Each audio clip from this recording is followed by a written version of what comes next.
My husband left me in the rain, 37 miles from home. He said I needed a lesson. I didn't argue. I just watched him drive away. A black truck pulled up moments later. My bodyguard stepped out, calm and ready. I smiled as I climbed in. His cruelty had ended. This was his last mistake. I pressed record on my phone and slipped it back into my pocket as Andrew's Mercedes pulled into the empty rest stop. The rain hadn't started yet, but I could smell it coming. "Get out," he said, not even turning off the engine. "You need a lesson, Amanda. Walking home might teach you some respect." 37 miles. He'd calculated it perfectly. Too far for an Uber, too remote for public transport. What he didn't know was that I'd been recording everything for 8 months, and Marcus was already parked behind the abandoned gas station, waiting for my signal. The leather seat creaked as I turned to face him. Andrew's jaw was set in that familiar line of satisfaction, the one he wore when closing a particularly ruthless deal at his hedge fund. 3 hours ago, we'd been sitting in Morton's steakhouse celebrating our anniversary. Now he was abandoning me on a remote stretch of highway because I'd asked why $10,000 had disappeared from our joint account. "You're seriously doing this?" I kept my voice steady, letting the phone capture every word. "Actions have consequences, Amanda. You went behind my back, called my accountant, embarrassed me with your paranoid questions. Maybe a long walk in the rain will remind you who manages the money in this family." I thought about the pearl earring in my jewelry box at home. Nadine's earring found under our bed 2 days ago. The $10,000 had probably bought her something pretty. But I didn't mention it. Not yet. Everything had to happen in the right order, just as Marcus and I had rehearsed. "It's going to storm," I said, gesturing at the darkening sky. "Then you'd better start walking." His fingers drummed against the steering wheel. "Unless you want to apologize right now and admit you were wrong. Before we continue, I want to thank you for being here with me today. If you believe that no one deserves to be abandoned in a storm, literal or metaphorical, please consider subscribing. It's free and helps these important stories reach those who need them most. 6 months ago I would have apologized. 6 months ago I still believed the marriage could be saved. That was before I'd found the second set of books for his company, before the mysterious withdrawals, before discovering he'd been slowly transferring our assets into accounts only he controlled. The moment I'd started asking questions, he turned vicious. Tonight was his escalation, but it was also his mistake. "I'll walk," I said, opening the door. "Smart choice. Maybe by the time you get home you'll remember your place." I stepped out onto the cracked asphalt. The rest stop had been abandoned for years, just a dark building with boarded windows and a parking lot being reclaimed by weeds. Andrew had chosen it specifically for its isolation. He'd mentioned it last week casually while we were driving past. "Imagine being stranded here," he'd said. "Miles from anywhere." That's when I knew what he was planning. The Mercedes engine revved. Through the passenger window I could see him checking his phone, probably texting Nadine that the deed was done. Then he pulled away, tires squealing slightly on the worn pavement, leaving me standing alone in the gathering darkness. I counted to 60, watching his taillights disappear around the bend. Then I walked calmly toward the abandoned gas station where Marcus's black Ford was hidden. My brother stepped out, holding an umbrella and a thermos of coffee. "Did you get everything?" he asked. "Every word." I pulled out my phone, stopping the recording. "He actually said I need to remember my place." Marcus shook his head. 3 years of watching him control you was bad enough. But this. He gestured at the empty rest stop. "This is criminal abandonment. Rebecca's going to have a field day with this recording." I accepted the coffee gratefully, feeling the warmth spread through my hands. The rain was starting now, fat drops hitting the cracked concrete. By morning, Andrew would think I'd spent the night walking through a storm, broken and humiliated. He'd expect to find me huddled on our doorstep, ready to beg forgiveness. "Valentina's ready?" I asked. "She's been monitoring the accounts all evening. The moment he transferred that $10,000 this afternoon, she documented everything. The forensic audit goes back 2 years. He's been bleeding money into offshore accounts, probably planning to divorce you once he'd hidden enough." "And Rebecca?" "Filing the emergency papers at 9 tomorrow morning. Abandonment, financial abuse, fraud. She says with tonight's recording plus everything else we've gathered, he won't know what hit him." We climbed into Marcus's truck just as the sky opened up, rain hammering against the windshield. I thought about Andrew driving home, satisfied with his cruel lesson, maybe pouring himself a scotch to celebrate putting his wife in her place. He had no idea that 8 months ago when he'd first started hiding money, I'd hired my own team. Marcus had installed cameras throughout our house under the guise of security upgrades. Valentina, a forensic accountant who specialized in financial abuse cases, had been tracking every penny. Rebecca, one of the city's most ruthless divorce attorneys, had been building a case file that now filled 3 boxes. The house recordings uploaded successfully, Marcus said, checking his phone. We've got him on camera last Tuesday bringing Nadine there while you were at your mother's. They used your bed. I felt something cold settle in my chest. Not heartbreak, that had passed months ago. This was resolve, hard and crystalline. He's been planning this for a while, I said. The escalation, the financial control, the isolation from friends. Classic abuse patterns. Rebecca says judges don't look kindly on husbands who abandon their wives as punishment. Marcus drove carefully through the storm, taking back roads to avoid any possibility of Andrew seeing us. We'd planned this route weeks ago, even doing practice runs. Every detail mattered. The hotel room was booked under my maiden name, paid for with cash Marcus had withdrawn gradually over 2 months. The clothes I'd need were already there, along with copies of all the documentation. You know he'll come looking for you when you don't show up tonight, Marcus said. Let him. The hotel security cameras will show me checking in alone, soaking wet, traumatized. The front desk clerk will testify that I could barely speak through the tears. Rebecca coached me on exactly what to say and how to act.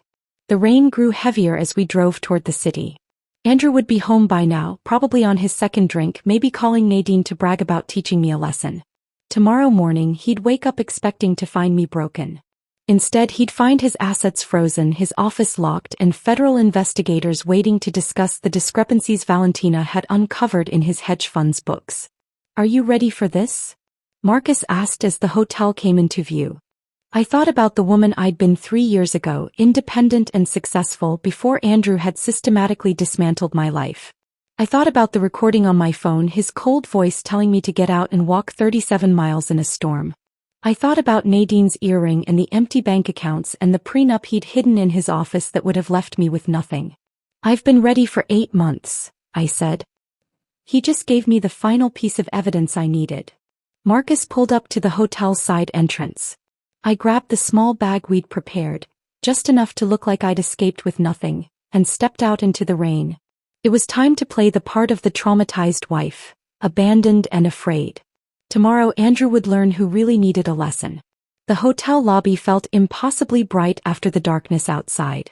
Water dripped from my hair onto the marble floor as I approached the front desk, my hands shaking just enough to be convincing. The night clerk, a young woman with kind eyes, immediately reached for a stack of towels. Oh my goodness, are you all right? She rushed around the counter, wrapping a towel around my shoulders. My husband, I managed, letting my voice crack. He left me at a rest stop. In the storm. I had to walk for miles before someone helped me. Her face shifted from concern to horror. Perfect. Every word would be documented in the hotel's incident report, just as Rebecca had instructed. The clerk guided me to a chair and brought me hot tea while processing my check-in. I gave her my maiden name, Amanda Harrison, and paid with the emergency credit card I'd opened 6 months ago, the one Andrew knew nothing about. Room 412 was small but clean, overlooking the city lights blurred by rain. I locked the door, put the chain on, and finally allowed myself to breathe. Then I pulled out my second phone, the one Marcus had given me, and played back the recording from the car. Andrew's voice filled the room, cold and measured. You think you're so clever, don't you? Calling my accountant behind my back. Asking questions about our finances like you'd understand the answers. My own voice, carefully controlled. It's our money, Andrew. I have a right to know where it's going. Our money. His laugh was sharp. I earn it. I manage it.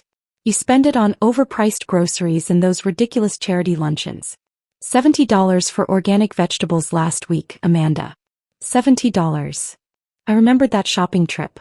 I'd bought ingredients for the dinner party he'd insisted on hosting for his clients. The same dinner where he'd spent $800 on wine without blinking. The recording continued. You embarrassed me at the Morrisons' party. contradicting me about the European markets in front of my colleagues. Where did you even get those opinions? Some morning talk show. I have an MBA from Northwestern, Andrew. I worked in financial services for 5 years before we met. Before I rescued you from that mediocre career, you mean? You were analyzing penny stocks at a third-tier firm. I gave you a life you never could have achieved on your own. I closed my eyes, remembering the woman I'd been at Henderson Investments. I hadn't been analyzing penny stocks. I'd been managing a portfolio worth $30 million. But Andrew had rewritten history so many times, sometimes even I forgot the truth. My phone buzzed. A text from Marcus. Valentina found something. 3 more accounts in the Caymans. He's been moving money for 18 months. 18 months. I thought back to when things had started changing. The sudden interest in separate checking accounts, for tax purposes. The financial advisor who appeared without explanation. The documents he'd asked me to sign without reading because, it's just routine stuff, trust me. Another text, this one from Rebecca. Judge Coleman agreed to emergency hearing tomorrow at 2 p.m. Bring the recording. Judge Patricia Coleman had a reputation for seeing through men like Andrew. She'd presided over 3 high-profile financial abuse cases in the past year, all resulting in favorable outcomes for the wives. Rebecca had specifically waited for her rotation. I changed into the dry clothes from the emergency bag I'd hidden here yesterday, then sat at the small desk and began writing. Not the statement Rebecca would help me polish for court, but notes for myself, reminders of who I really was beneath the person Andrew had tried to create. I wrote about the promotion I'd turned down because Andrew said the travel would strain our marriage. The investment opportunity I'd identified that would have tripled my personal savings, if I'd still had personal savings. The friendship with my college roommate that ended when Andrew convinced me she was jealous of our happiness. My phone rang. Andrew's ringtone. I let it go to voicemail, then played the message on speaker, recording it with my second phone. Amanda, this is ridiculous. It's been 3 hours. The lesson's been learned, okay? Call me back and I'll come get you. Don't make this worse than it needs to be. 10 minutes later, another call. This time his voice was harder. I know you have your phone. Stop being childish and call me back. If you're trying to worry me, it's not working. I'm going to bed. You can find your own way home. But I could hear the edge creeping in. He was starting to realize something was off. I'd always called by now, always apologized, always came crawling back.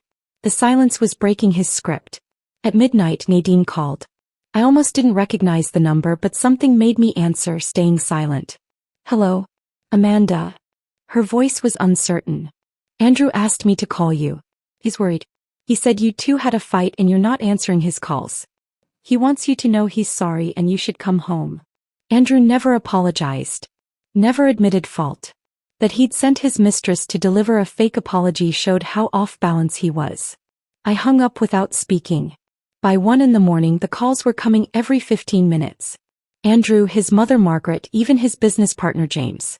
I documented every single one, their numbers, their times, their increasingly frantic messages.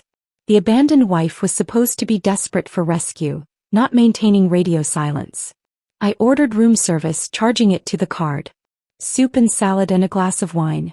Let the receipt show I was composed enough to eat. Let it document that I wasn't falling apart the way Andrew expected. At 2:30 a text came through that made me smile. Not from Andrew but from our neighbor Mrs. Chin. Saw Andrew in his driveway with a flashlight looking under your car.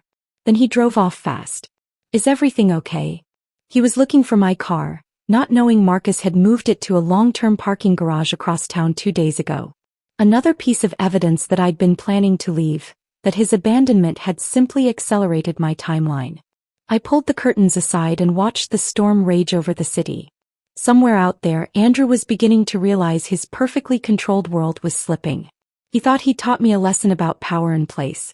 Tomorrow, when the markets opened and he discovered his offshore accounts frozen, when his key card failed at the office, when federal investigators appeared with questions about discrepancies Valentina had uncovered, he'd understand who'd really been teaching whom.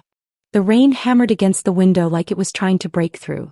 8 months of planning, of documenting, of pretending to be the subdued wife while building a case that would destroy him.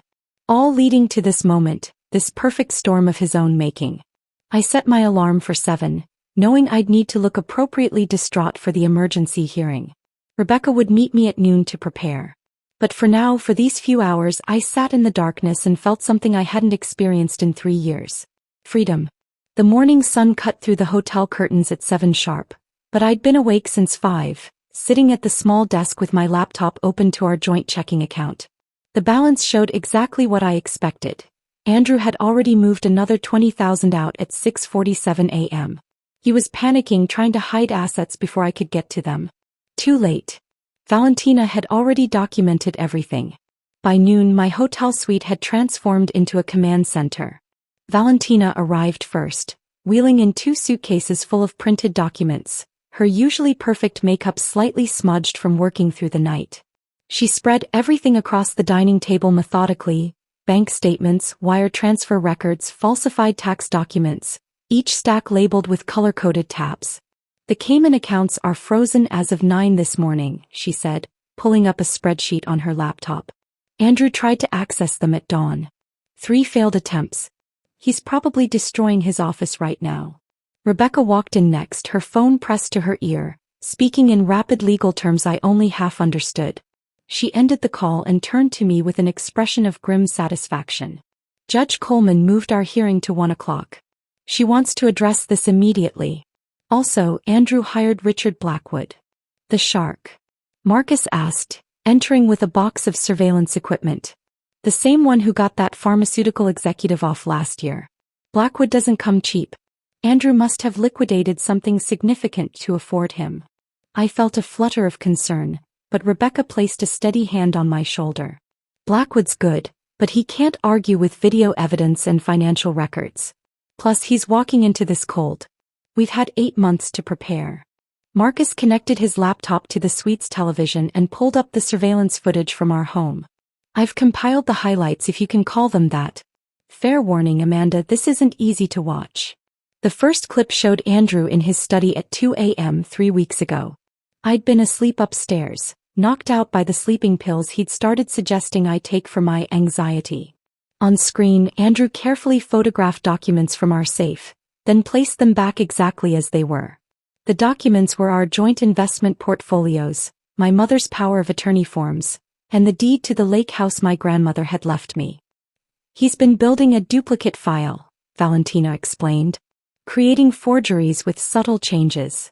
If you hadn't caught this, he could have slowly replaced the originals." The next clip was worse. Andrew and Nadine in our living room 2 months ago when he told me he was at a client dinner. She was wearing my robe, the silk one from our honeymoon in Paris. They were laughing about something on his phone.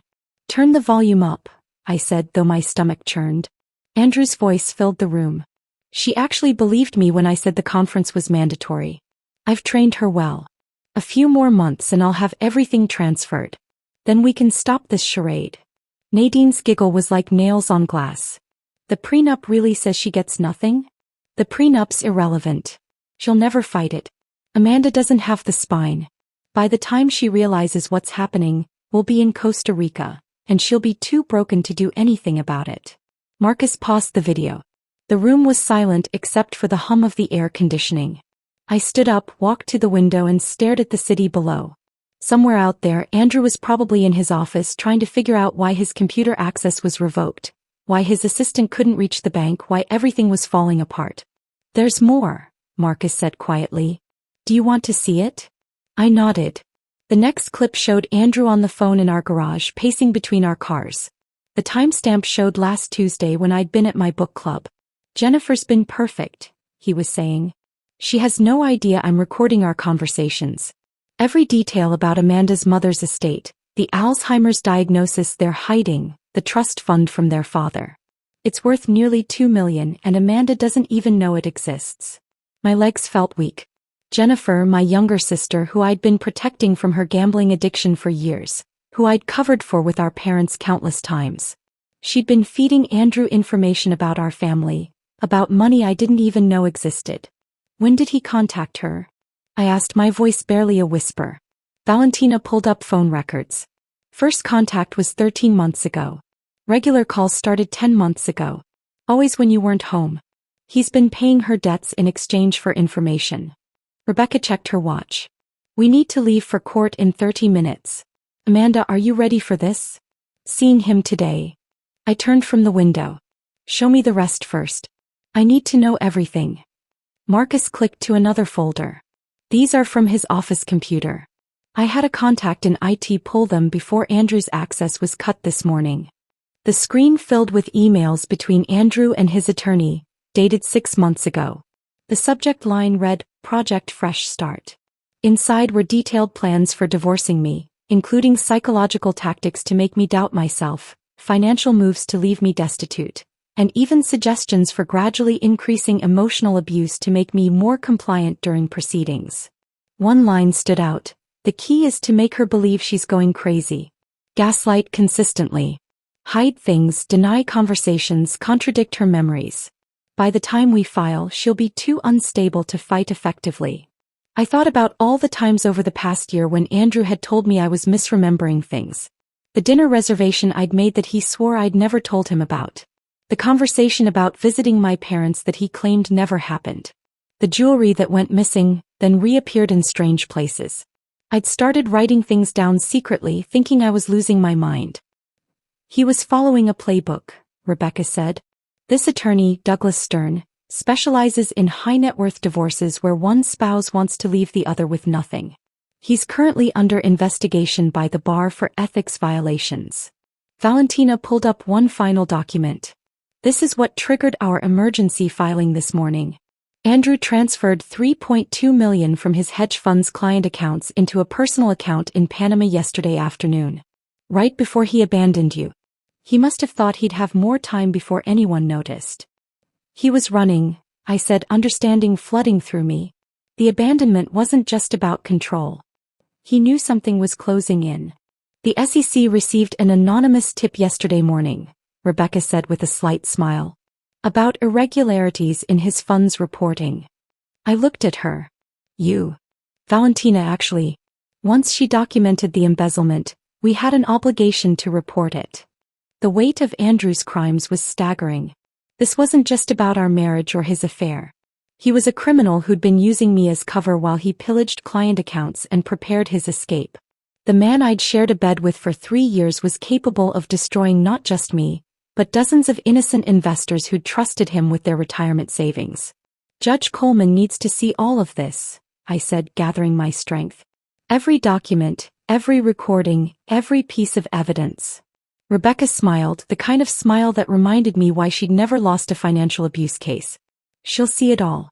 And then Andrew Mitchell is going to learn what it feels like to lose everything. The courthouse corridors were marble and mahogany, designed to intimidate.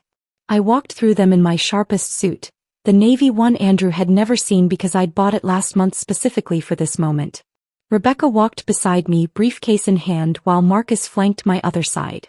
We entered courtroom 4B at exactly 12:55 p.m. Andrew was already there, seated beside Richard Blackwood, whose $1,000 haircut couldn't hide the stress lines around his eyes. Andrew looked smaller somehow, his usual commanding presence diminished by wrinkled clothes and shadows under his eyes. He'd clearly slept in his office. When he saw me, his expression shifted from exhaustion to pure rage. All rise, the bailiff announced. Judge Patricia Coleman entered, her black robes adding gravity to an already tense atmosphere. She took her seat and immediately began reviewing the documents before her, reading glasses perched on her nose. We're here for an emergency petition filed by Amanda Mitchell regarding marital assets and spousal abandonment, she began, her voice carrying the authority of someone who'd seen every type of marital disaster. Mr. Blackwood, I see you've just been retained this morning. Yes, Your Honor. We request a continuance to properly review. Denied. Your client allegedly abandoned his wife in dangerous conditions last night. Time is of the essence. He turned to Rebecca. Counselor, present your evidence. Rebecca stood, smooth as silk. Your Honor, at approximately 8:47 p.m. yesterday, Andrew Mitchell deliberately abandoned his wife at a rest stop 37 miles from their home during a severe storm. We have audio recording of the incident. She played the recording through the courtroom speakers. Andrew's voice filled the space, cold and clear. You need a lesson, Amanda. Walking home might teach you some respect. I watched Andrew's face go white. Blackwood leaned over, whispering furiously. Andrew shook his head, gesturing wildly with his hands. Furthermore, Rebecca continued, Mr. Mitchell has been systematically hiding marital assets for 18 months. We have documentation of offshore accounts totaling $8 million, and evidence of embezzlement from his hedge fund totaling $3.2 million. Objection. Blackwood stood. These are unsubstantiated allegations. Then let's substantiate them, Rebecca said calmly, producing a stack of bank documents. Exhibit A through F, Your Honor. Wire transfers to accounts in the Cayman Islands, all initiated by Mr. Mitchell without his wife's knowledge or consent. Judge Coleman reviewed the documents, her expression growing darker with each page. Mr. Mitchell, did you abandon your wife last night? Andrew stood, straightening his tie. Your Honor, there was a misunderstanding. My wife and I had an argument. It's a yes or no question, Mr. Mitchell. I left her at a rest stop, but during a storm? 37 miles from home. She had her phone. She could have called someone. The judge's eyebrows rose. How considerate of you. She turned back to Rebecca. Continue. Rebecca pulled up financial records on the courtroom screen. Mr. Mitchell has also been conducting an extramarital affair with his assistant, Nadine Rodriguez, using marital funds to purchase gifts and fund trips. This includes a pearl necklace valued at $12,000, reported as stolen to insurance but actually given to Ms. Rodriguez. My phone buzzed. A text from Marcus. He's here. The courtroom doors opened and Tom Chin from the SEC walked in, followed by 2 federal agents. Andrew's head whipped around and for the first time, I saw real fear in his eyes. Your Honor, Tom Chin addressed the judge. I apologize for the interruption. We have a warrant for Andrew Mitchell's arrest on charges of wire fraud and embezzlement. Blackwood jumped up. Your Honor, this is highly irregular. So is stealing $3.2 million from client accounts, Judge Coleman responded dryly. She looked at the federal agents. Gentlemen, please wait until we conclude this hearing. Mr. Mitchell isn't going anywhere. Andrew sank into his chair. His phone, sitting on the defendant's table, lit up with call after call. I could see the names flashing. His mother, his business partner James, and repeatedly Nadine. Given the evidence presented, Judge Coleman continued, I'm granting the emergency injunction. All marital assets are frozen pending investigation. Mrs. Mitchell is awarded exclusive use of the marital home and temporary support of $10,000 per month. Mr. Mitchell, you are ordered to stay 500 feet away from your wife. $10,000 a month? Andrew exploded, standing despite Blackwood's attempt to pull him down. That's insane. She doesn't need.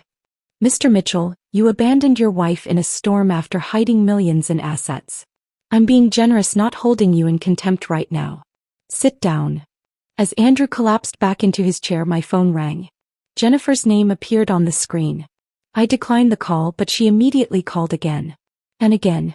Rebecca leaned over. You should document those. I nodded, screenshotting the call log.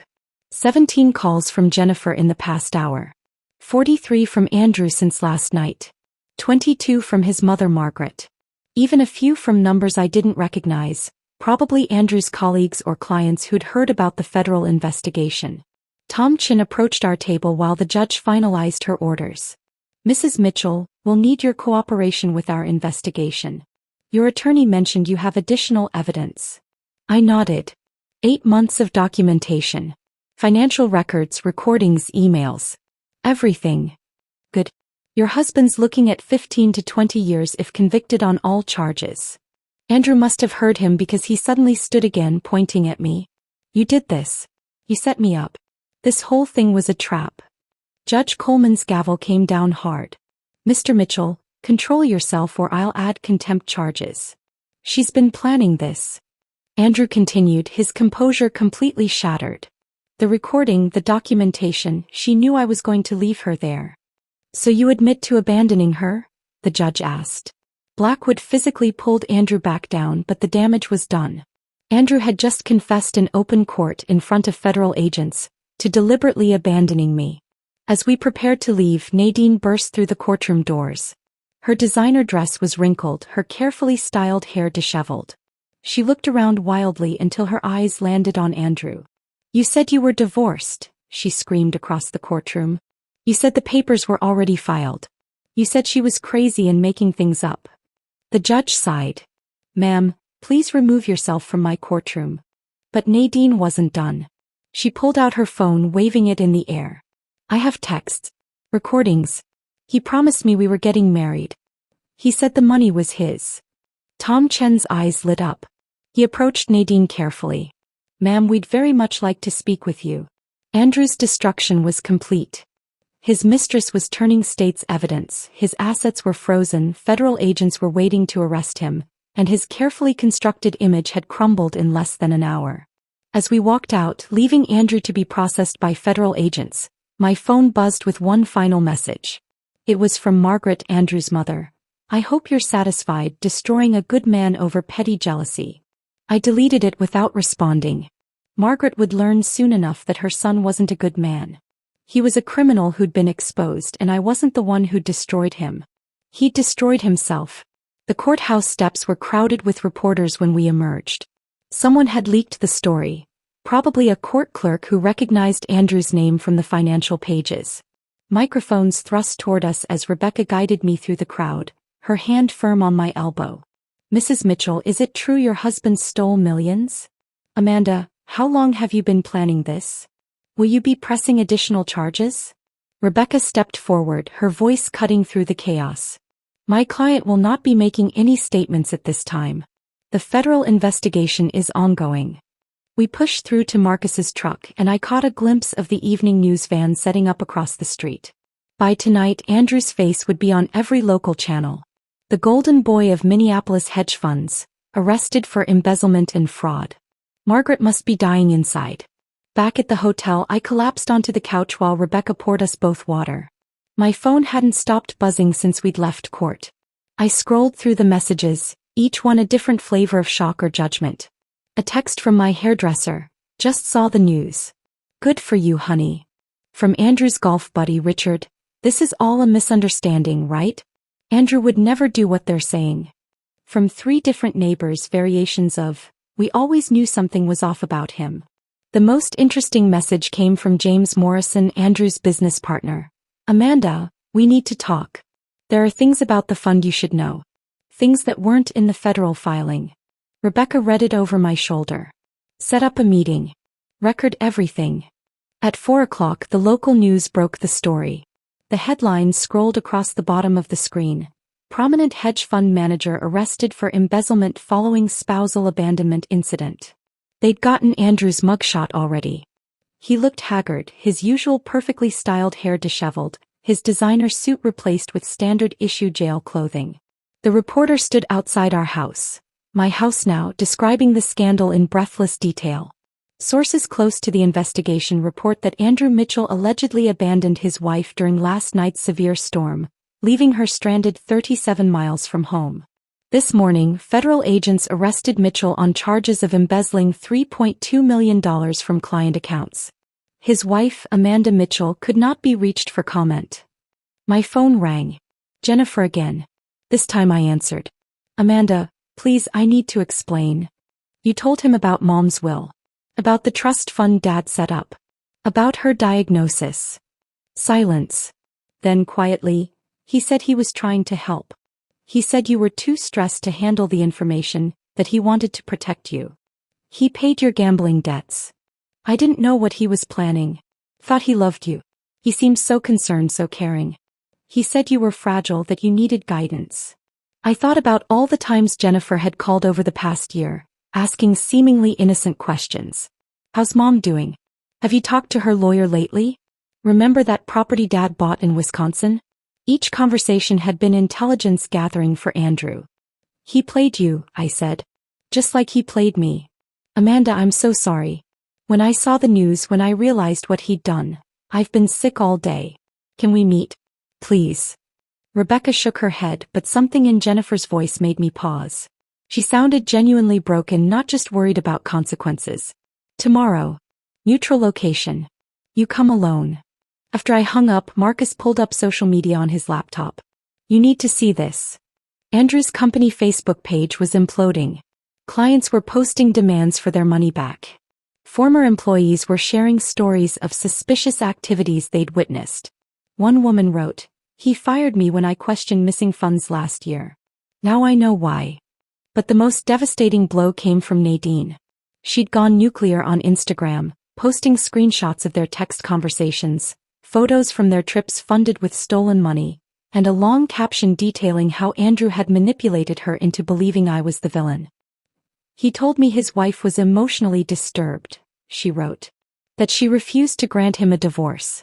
That she threatened to ruin him if he left. I believed every word because he was so convincing, so sophisticated. I was an idiot, but he was a master manipulator." The photos were damaging. Andrew and Nadine in first-class seats to Paris, champagne glasses raised. Andrew and Nadine at the exact resort in Mexico where we'd celebrated our 5th anniversary. Andrew and Nadine in our bed. She'd actually posted that one, though Instagram quickly removed it.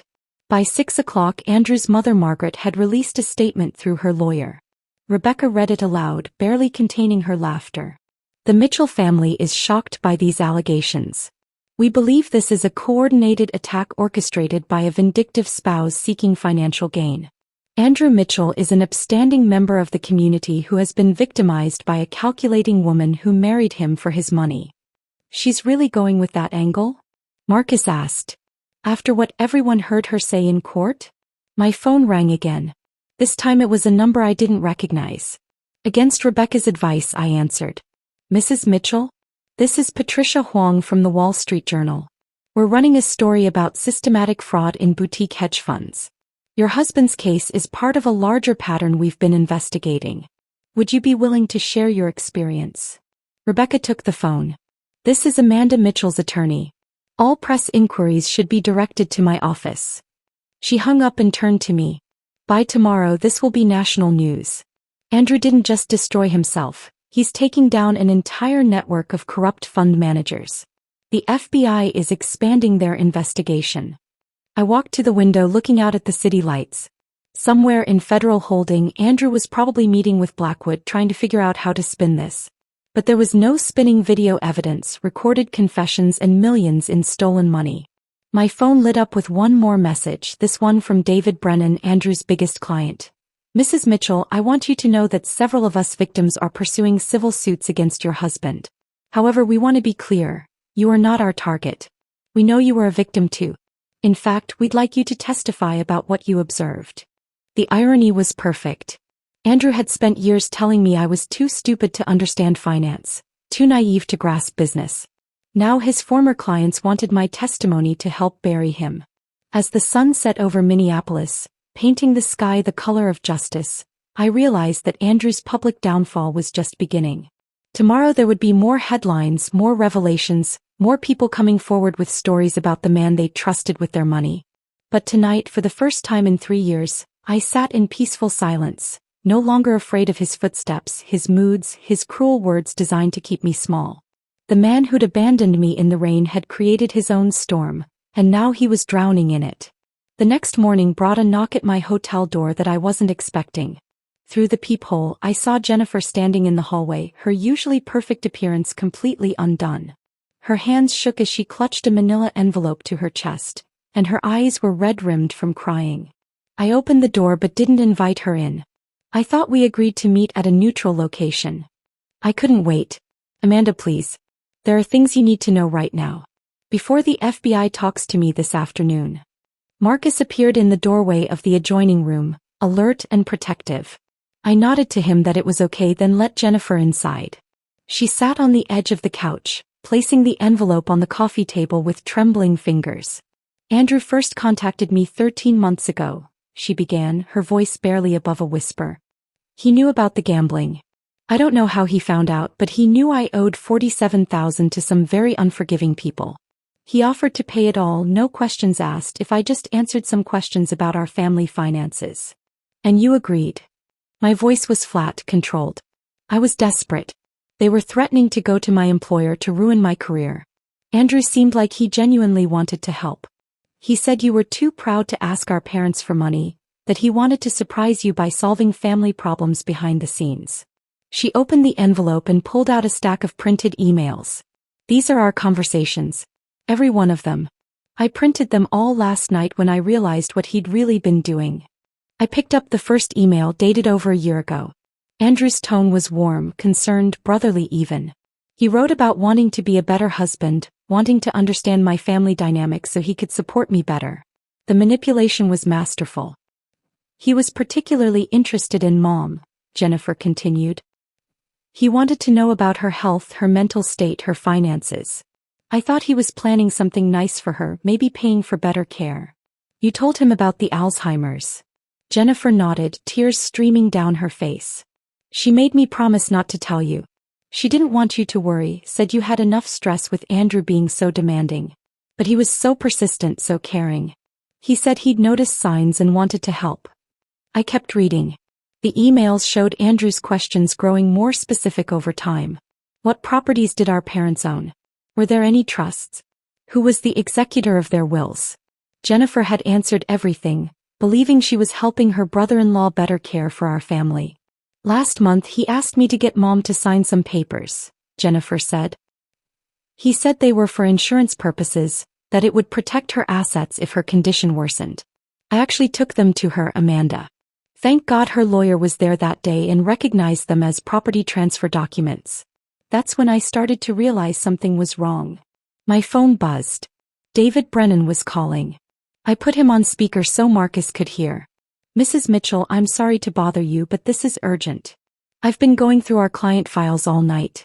Andrew wasn't just stealing from the general fund. He specifically targeted our elderly clients, particularly widows. What do you mean, targeted? Mrs. Eleanor Hartley, for instance. Her husband died 2 years ago, left her everything with specific instructions that Andrew personally manage her portfolio. Within 6 months, Andrew had convinced her to sign power of attorney documents. She thought she was giving him authority to make trades. He used it to drain her accounts. I felt sick. Eleanor Hartley was 78 years old. I'd met her at several company events, a sweet woman who always talked about her grandchildren. How much did he take from her? $800,000. But here's the worst part. He convinced her she was developing memory problems, that she was forgetting conversations about withdrawals she'd authorized. He gaslit an elderly woman into believing she had dementia. Marcus was already taking notes, documenting everything for Rebecca. This changed the entire scope of the case. Andrew wasn't just a white-collar criminal.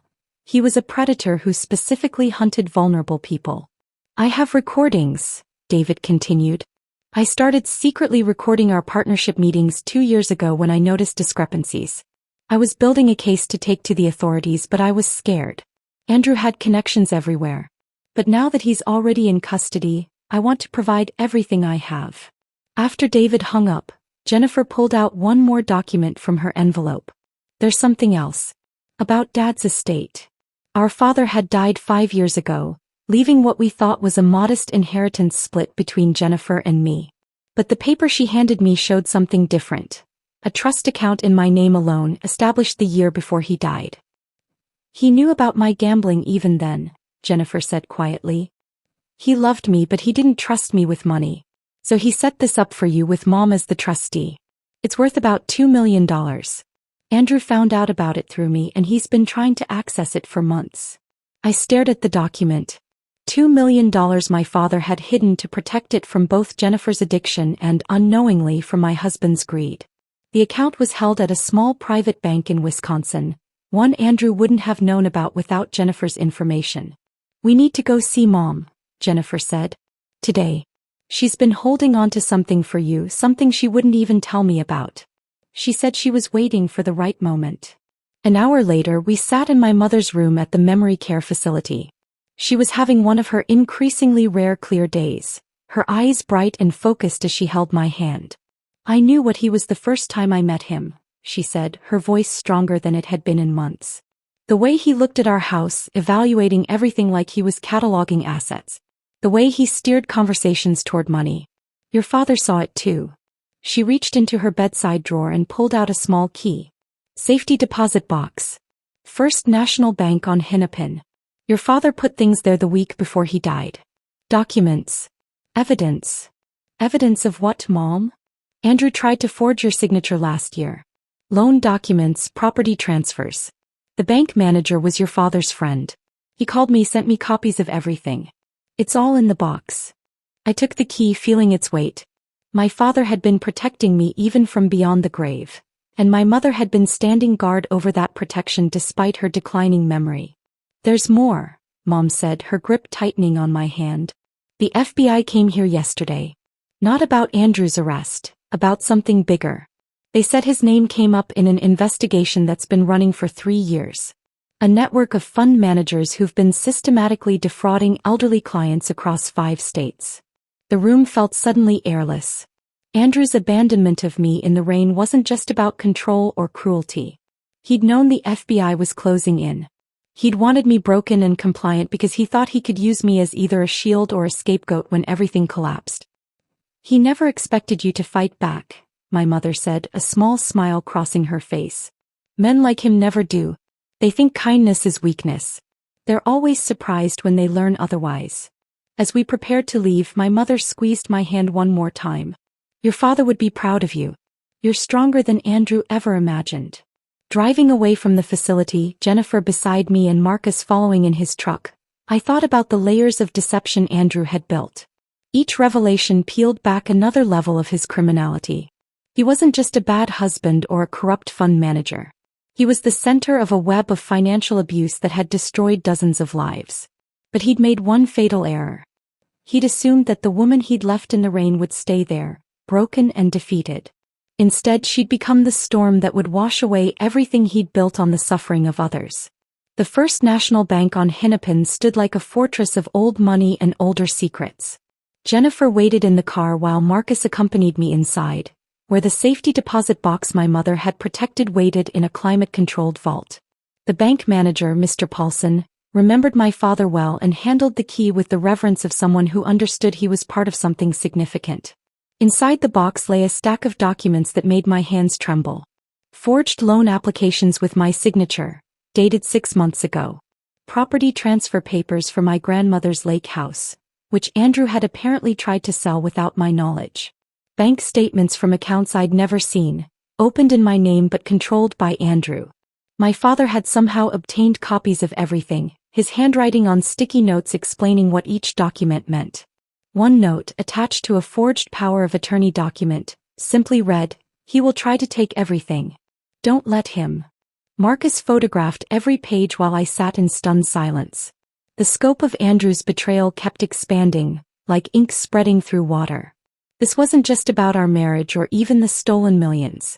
He'd been systematically working to erase my financial existence, to make me completely dependent on him or worse, to frame me for his crimes if necessary.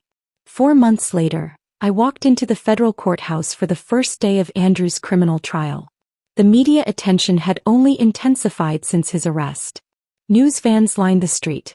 Reporters called out questions I didn't answer. I wore a charcoal gray suit that had never seen the inside of our shared closet, bought specifically for this moment. Professional, dignified, expensive enough to show I wasn't broken. Andrew sat at the defendant's table in a suit that no longer fit properly. He'd lost weight in federal custody, and his formerly perfect hair had grown out awkwardly. When our eyes met across the courtroom, I smiled, the same serene smile I used to give him over morning coffee when he'd lecture me about my spending. But now that smile carried the weight of everything I knew and everything he was about to lose. The prosecutor, Assistant U.S. Attorney Michael Torres, laid out the case methodically. 12 counts of wire fraud. 2 counts of elder abuse. 1 count of conspiracy to commit financial crimes. The evidence was overwhelming.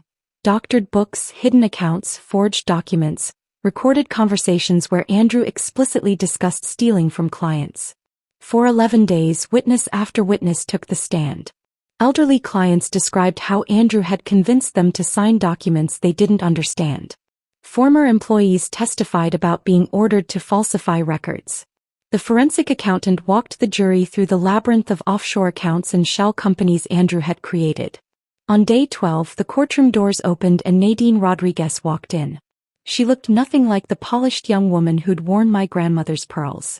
Her designer clothes had been replaced with a conservative dress, her elaborate hairstyle with a simple bun. She'd been granted immunity in exchange for her testimony, and she was about to bury Andrew with it.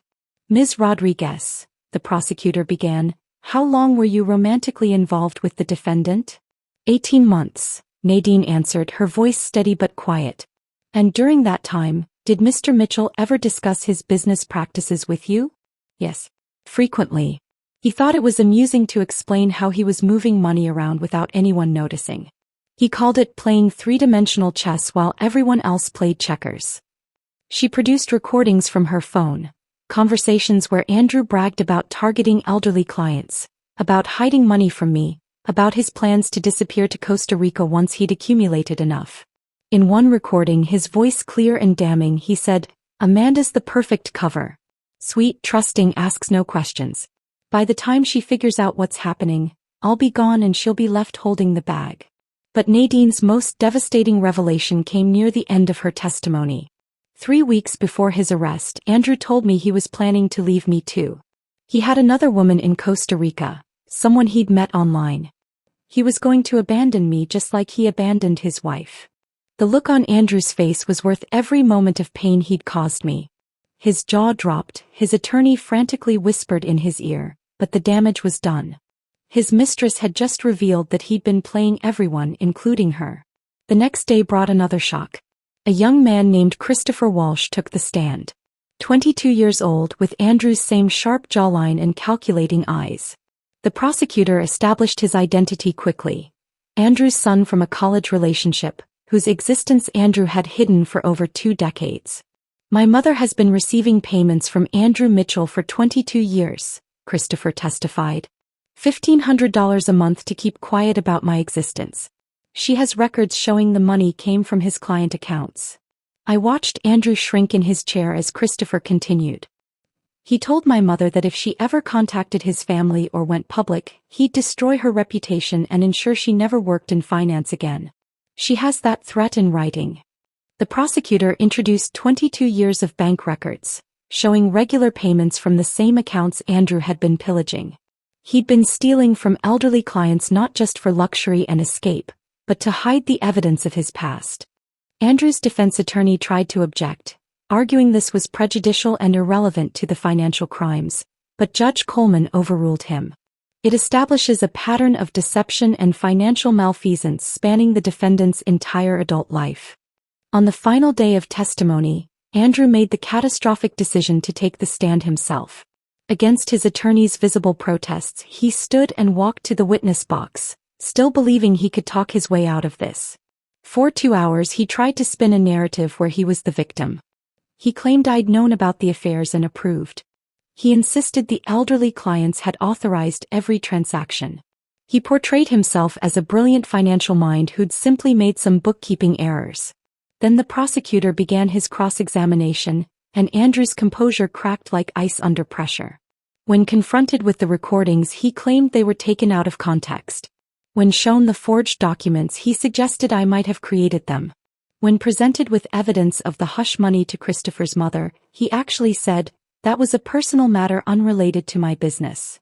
The jury deliberated for less than 3 hours. As the foreman stood to read the verdict, I held Marcus's hand on one side and Rebecca's on the other. On count 1 wire fraud, we find the defendant guilty. On count 2 wire fraud, we find the defendant guilty. By the time they reached count 15, Andrew had put his head in his hands. Guilty on all charges. The man who'd left me in the rain 37 miles from home was about to learn what real abandonment felt like. 2 weeks later we returned for sentencing. Judge Coleman, the same woman who'd overseen our emergency hearing months ago, looked down at Andrew with undisguised contempt. "Mr. Mitchell, you targeted the most vulnerable members of society. You betrayed the trust of clients, colleagues, and family. You showed no remorse, accepting no responsibility even when confronted with overwhelming evidence of your crimes. This court sentences you to 96 months in federal prison without the possibility of early release." 8 years. Andrew would spend 8 years behind bars. As the bailiffs prepared to lead him away, he turned to me one last time. "This isn't over," he mouthed. I stood and spoke clearly, knowing the courtroom microphones would capture every word. "You're right. The civil suits start next month." The bailiffs led Andrew away in shackles, and I walked out of the courthouse into a September afternoon that felt like the first day of spring. The civil suits would indeed start next month, with 17 of Andrew's victims seeking restitution, but that was Rebecca's battlefield now. I had something more important to build. The whistleblower reward came through 6 weeks after Andrew's sentencing, $1.2 million for providing information that led to the recovery of stolen funds. Combined with the assets the court awarded me and the trust fund my father had protected, I suddenly had the resources to do something meaningful with the pain Andrew had caused. Marcus found the building first, a renovated Victorian in Minneapolis's Whittier neighborhood that had previously housed a law firm. 3 stories, 8 offices, a conference room large enough for group sessions, and most importantly, multiple exits. Something women escaping dangerous situations would need. We signed the lease on a Thursday. By Monday, the Phoenix Foundation had its home. "We need proper security systems," Marcus said, walking through the empty rooms with his tablet making notes. "Panic buttons in every office, secured entry, surveillance that actually protects people instead of monitoring them." Valentina arrived with boxes of filing systems and encryption software. "I've already had 3 forensic accountants reach out wanting to volunteer their services. Word's spreading in the financial community about what we're doing." Rebecca had taken a leave of absence from her practice to help establish our legal aid program. "We need to be careful about how we structure this," she said, spreading incorporation documents across the conference table. "We're going to be dealing with dangerous situations, angry spouses, potential legal retaliation. Everything has to be bulletproof." Within a month, we had our first client. Maria, a teacher whose husband had hidden their savings and threatened to report her to immigration services if she tried to leave, even though she was a citizen.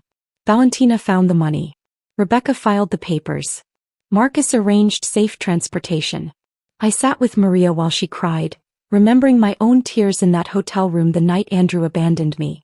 Jennifer arrived at the foundation on a rainy Tuesday, 3 months sober and carrying a box of donuts as a peace offering. "I want to help," she said simply. "I know what it's like to be manipulated, to be so desperate you betray people you love. Maybe I can help others see the signs before it's too late." We started her as a volunteer, answering phones and filing paperwork. But Jennifer had a gift for talking to women who called in crisis. She understood desperation and shame in ways that even trained counselors sometimes missed.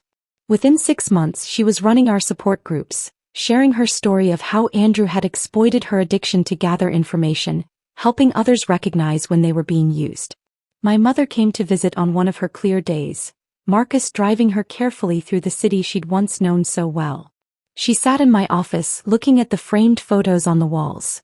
Women who'd given permission to share their success stories, faces beaming as they stood in front of new apartments, at graduation ceremonies, with children they'd managed to keep safe. "Your father would be so proud," she said, touching a photo of a woman who'd escaped with 3 children and was now in nursing school. "He always said the best revenge against cruelty was kindness to others." She pulled out an envelope from her purse. "This came to the house. I thought you should see it." Inside was a newspaper clipping from the prison newsletter. Andrew had been elected treasurer of the Inmates Investment Club. Even behind bars, he was trying to maintain his image as a financial genius. I almost laughed at the absurdity of it. The surprise volunteer came 7 months after the trial. Nadine Rodriguez stood in our reception area, looking nothing like the woman who'd worn my grandmother's pearls. She'd cut her hair short, traded designer clothes for simple slacks and a button-down shirt, and carried herself with a humility I'd never seen before. "I've been in therapy," she said, sitting across from me in my office. "Working through how I got involved with someone like Andrew, why I ignored the red flags, why I participated in hurting you. I know I can't undo what I did, but maybe I can prevent other young women from making my mistakes." She started by speaking at colleges, warning business students about older men in power who promise career advancement in exchange for companionship. She was brutally honest about her own choices, taking responsibility while also explaining the gradual manipulation that made those choices seem reasonable at the time. "He made me feel special," she told a group of graduate students one evening. "Like I was smarter and more sophisticated than other women my age. By the time I realized I was just another victim in his game, I was in too deep to see the exit." 1 year after Andrew's sentencing, a letter arrived at the foundation. His handwriting was still perfect, even on prison stationery. 4 pages of vitriol, blaming me for his downfall, claiming I'd orchestrated everything from the beginning, that I'd entrapped him. He listed every perceived slight, every moment he now realized had been part of my plan. The final line read, "I hope you learned your lesson." I had the letter professionally framed and hung it on my office wall, right next to my degrees and certifications. When clients asked about it, I told them the truth. Yes, I had learned my lesson. I'd learned that when someone shows you who they are through their cruelty, believe them. I'd learned that patience and planning could overcome years of abuse. Most importantly, I'd learned that the best response to someone trying to break you is to become unbreakable, then use that strength to lift others. 18 months after that night at the rest stop, I stood in my office looking at a wall covered in thank you cards. 87 women had found safety through the Phoenix Foundation. Some had needed just legal advice and financial forensics. Others had required complete extraction plans, safe houses, and new identities. Each one had arrived broken in some way, convinced they were trapped, that their situation was hopeless. Eleanor Hartley, the widow Andrew had defrauded, had become our biggest donor. She'd recovered most of her money through the civil suits and insisted on funding our emergency shelter program. "That man tried to convince me I was losing my mind," she said at our fundraising gala. "Amanda showed me I was actually finding my strength." The rain was falling again outside, drumming against the windows of the Victorian that housed hopes and second chances. I thought about that night 37 miles from home, standing in the downpour while Andrew drove away, confident he'd broken me. He thought he was teaching me about power and control, about knowing my place. Instead, he taught me that cruelty creates its own destruction, that every action has consequences, and that sometimes the person you abandon in the rain has already seen the storm coming and prepared accordingly. Through the Phoenix Foundation, his act of calculated cruelty had become the catalyst for saving women he never believed deserved saving. The ultimate lesson, the one Andrew never saw coming, wasn't about obedience or respect or knowing one's place. It was about transformation. He tried to leave me powerless in a storm. Instead, I'd become the shelter. If this story of calculated justice kept you on the edge of your seat, hit that like button right now. My favorite part was when Amanda stood in court, wearing the sharp suit Andrew always said made women look too aggressive, and smiled at him with the same serene expression she used to give him over breakfast. What was your favorite moment of sweet revenge? Drop it in the comments below. Don't miss more gripping stories like this. Subscribe and hit that notification bell so you never miss an upload.